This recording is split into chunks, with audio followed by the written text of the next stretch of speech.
Long ago, on a desolate rocky cliff, a giant man from the Neanderthal tribe was playing with his son, little Grindel. But their peace was shattered when the army of King Hodger of Denmark arrived. They regarded the Neanderthals as dangerous, yet they were not perceived as trolls that threatened humankind.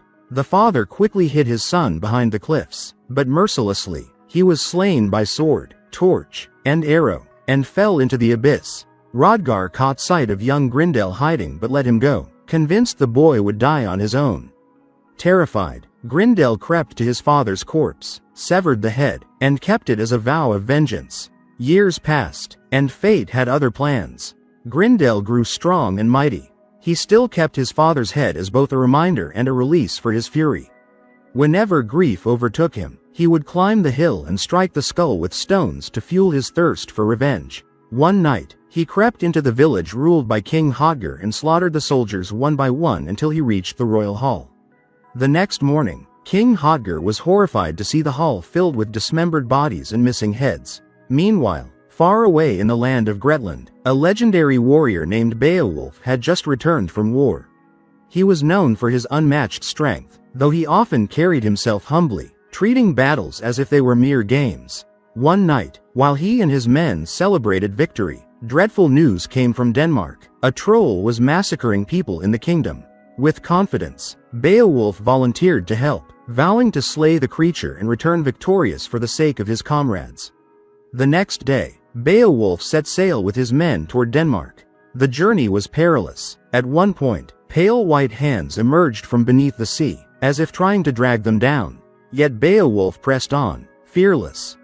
That same night, King Hodger sank deeper into despair from Grendel's terror. The creature not only killed but also tormented him psychologically by attacking those closest to him. The next day, more victims fell to Grendel's wrath. Haunted by guilt from the past, King Hodger grew increasingly despondent, despite his wife's constant attempts to encourage him to stay strong. During a funeral procession, a young priest named Brad Don came to offer his condolences. He advised the king to continue praying, saying that faith could save him. But Hodger replied bitterly, "Prayer," he said, "could not stop Grendel's savagery." Not long after, Beowulf arrived in Denmark. He saw a devastated village and briefly noticed a mysterious woman named Selma. But the villagers warned him to stay away. She was a witch. When he met King Hodger, the king immediately embraced him with great hope. That night, a welcoming feast was held, but as Hodger's mind grew ever more unstable, the queen had to deliver the speech in his place. Afterward, Beowulf stood proudly and swore to kill the troll that had brought terror upon them. Night fell deeper.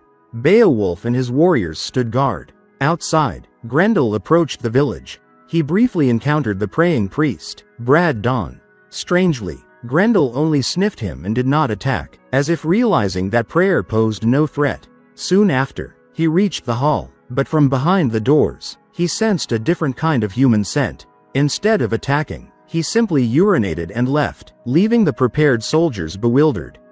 The next morning, Brad Don was questioned about how he survived without weapons. He confidently answered that it was by the protection of God.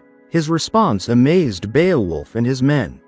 Afterward, Beowulf led his men into the hills to hunt for Grendel's tracks.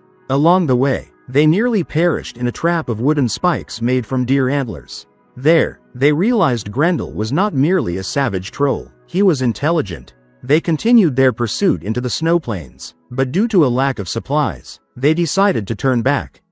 Elsewhere, Grendel was seen happily playing with the skulls of his victims, like a child with toys. Meanwhile, fear among the villagers grew worse. Seeing that Brad Don had survived, many of them willingly underwent baptism, hoping to receive the same divine protection. Beowulf then went to see Hodger, who remained silent, letting his people place their hopes in Breydon. Yet Beowulf himself still believed that prayer alone would not change anything without real action. Later that afternoon, Beowulf visited Selma, the witch, seeking answers. But Selma only told him that Denmark and King Hodger were under a curse, without explaining the details. This left Beowulf even more confused. He returned to speak with Hodger, and from the king's confession, it was revealed that Grendel had never killed children, women, or the elderly. Grendel only attacked those ready to fight, as if upholding some form of honor.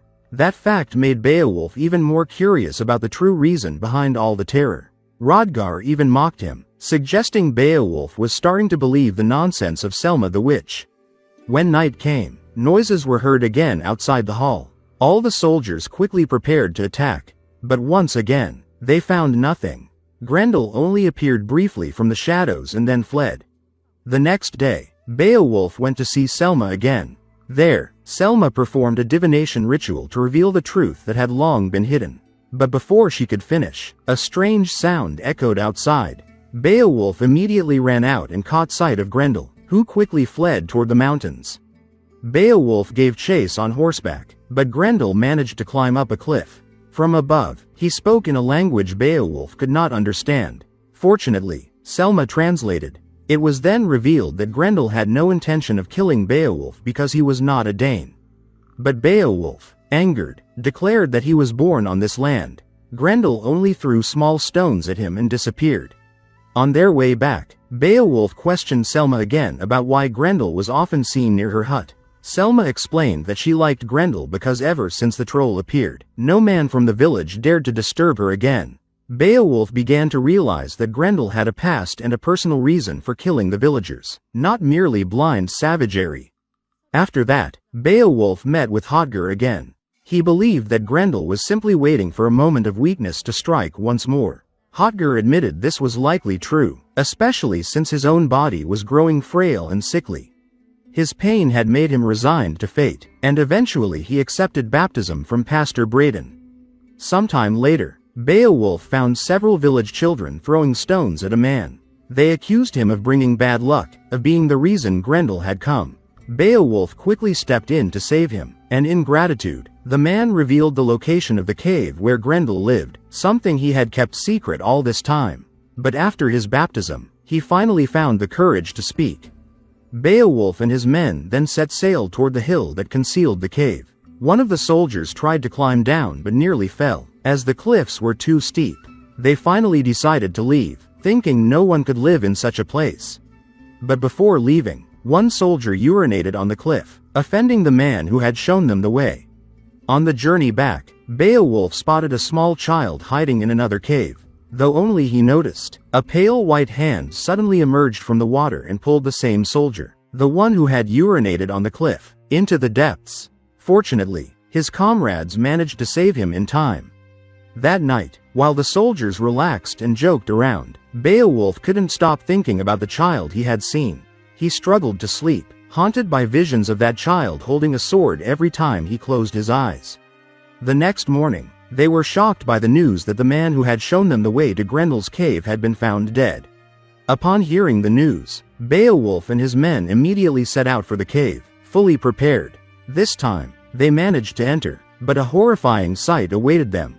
Human bones, still clad in armor, were scattered everywhere. Though Grendel was not there, one desperate soldier foolishly smashed the skull of Grendel's father, an act that clearly foretold disaster. Not long after, Beowulf went to see Selma. He suspected she had a special connection with Grendel and asked for her help in capturing the troll. But Selma refused. In anger, Beowulf dragged her up a hill, tied her to a post, and threatened her with a knife, hoping Grendel would appear. Yet the creature never came, and eventually Beowulf released her and left, furious that she seemed to side with the enemy. Meanwhile, Grendel returned to his cave and found his father's skull shattered. His rage exploded. He pounded the ground and swore vengeance. That night, while the villagers slept, Grendel attacked. He killed the outer guards with a spear and stormed into the great hall. Beowulf and his men fought back, but their attacks were useless against Grendel's overwhelming strength. He focused solely on the soldier who had destroyed his father's skull and swiftly killed him. As Grendel tried to escape, Beowulf lunged from behind to seize him, but the troll easily threw him aside. Grendel climbed up to the rafters of the hall, only to have his arm ensnared by a chain trap. The soldiers tried to spear him, but Grendel caught the weapon, and to free himself, he was forced to sever his own arm with the very spear they used. Bleeding heavily, he staggered toward the shore, then leapt into the sea, vanishing beneath the waves along with a pale, ghostly hand that seemed to reach for him. The next morning, During the cremation of the fallen soldiers, Beowulf pressed King Hrothgar to tell the truth about Grendel's origin. At last, the king confessed. Years ago, he himself had killed Grendel's father merely for stealing fish. He had spared the young Grendel only out of pity. Hearing this, Beowulf was both shocked and deeply disappointed. He and his men followed the trail of blood to the sea and concluded that Grendel was dead. That night, a grand feast was held in the hall. Music, roasted meat, and wine filled the room. Grendel's severed arm was displayed as a trophy, shown off proudly and hung upon the wall. Yet beneath the revelry, Beowulf quietly slipped away to meet Selma, the witch. He suspected she was more than just a mysterious woman, that she carried a painful secret. Selma then confessed that long ago, Grendel had once violated her, but ever since, he had also protected her from danger. Their conversation ended as the two fell into each other's arms. Meanwhile, in the village, a pale white figure appeared, Grendel's mother. The monstrous being massacred the villagers mercilessly, took back her son's severed arm, and left behind devastation. A mysterious boy witnessed the carnage and ran to find Selma. Beowulf almost saw him, but Selma quickly hid the child. Elsewhere, King Hrothgar was horrified to find the hall filled with corpses. The next morning, he demanded vengeance. He, Beowulf, and their men followed the trail leading to a seaside cave. There, they found the severed head of one of their soldiers. They ventured deeper until they came upon an underground pool. Beowulf gathered his courage and dove in, and sure enough, the underwater passage led to a vast chamber filled with piles of gold and the lifeless body of Grendel. But suddenly, from the depths, the sea monster, Grendel's mother, emerged and attacked, nearly killing him. But with his combat skills, Beowulf managed to escape and seize a sword, slaying the creature. At that moment, the mysterious child appeared, the same figure who had appeared in Beowulf's dreams. The boy's eyes were identical to Grendel's, revealing that he was the son of Grendel and Selma. Realizing this, Beowulf let the child go, choosing not to harm him. Filled with guilt, Beowulf returned to the village, now drowned in mourning and sorrow. Before setting sail home, he met Selma and asked her to come with him. But Selma refused. To her, Beowulf would always be the man who killed Grendel and left her child, their child of blood, an orphan. In the end, Beowulf went to the shore and built a stone grave as a tribute to the enemy he never truly understood. From afar, the boy and Selma watched as he sailed away. Beowulf left that land not with victory, but with the heavy burden of guilt, one that would never fade. The film ends.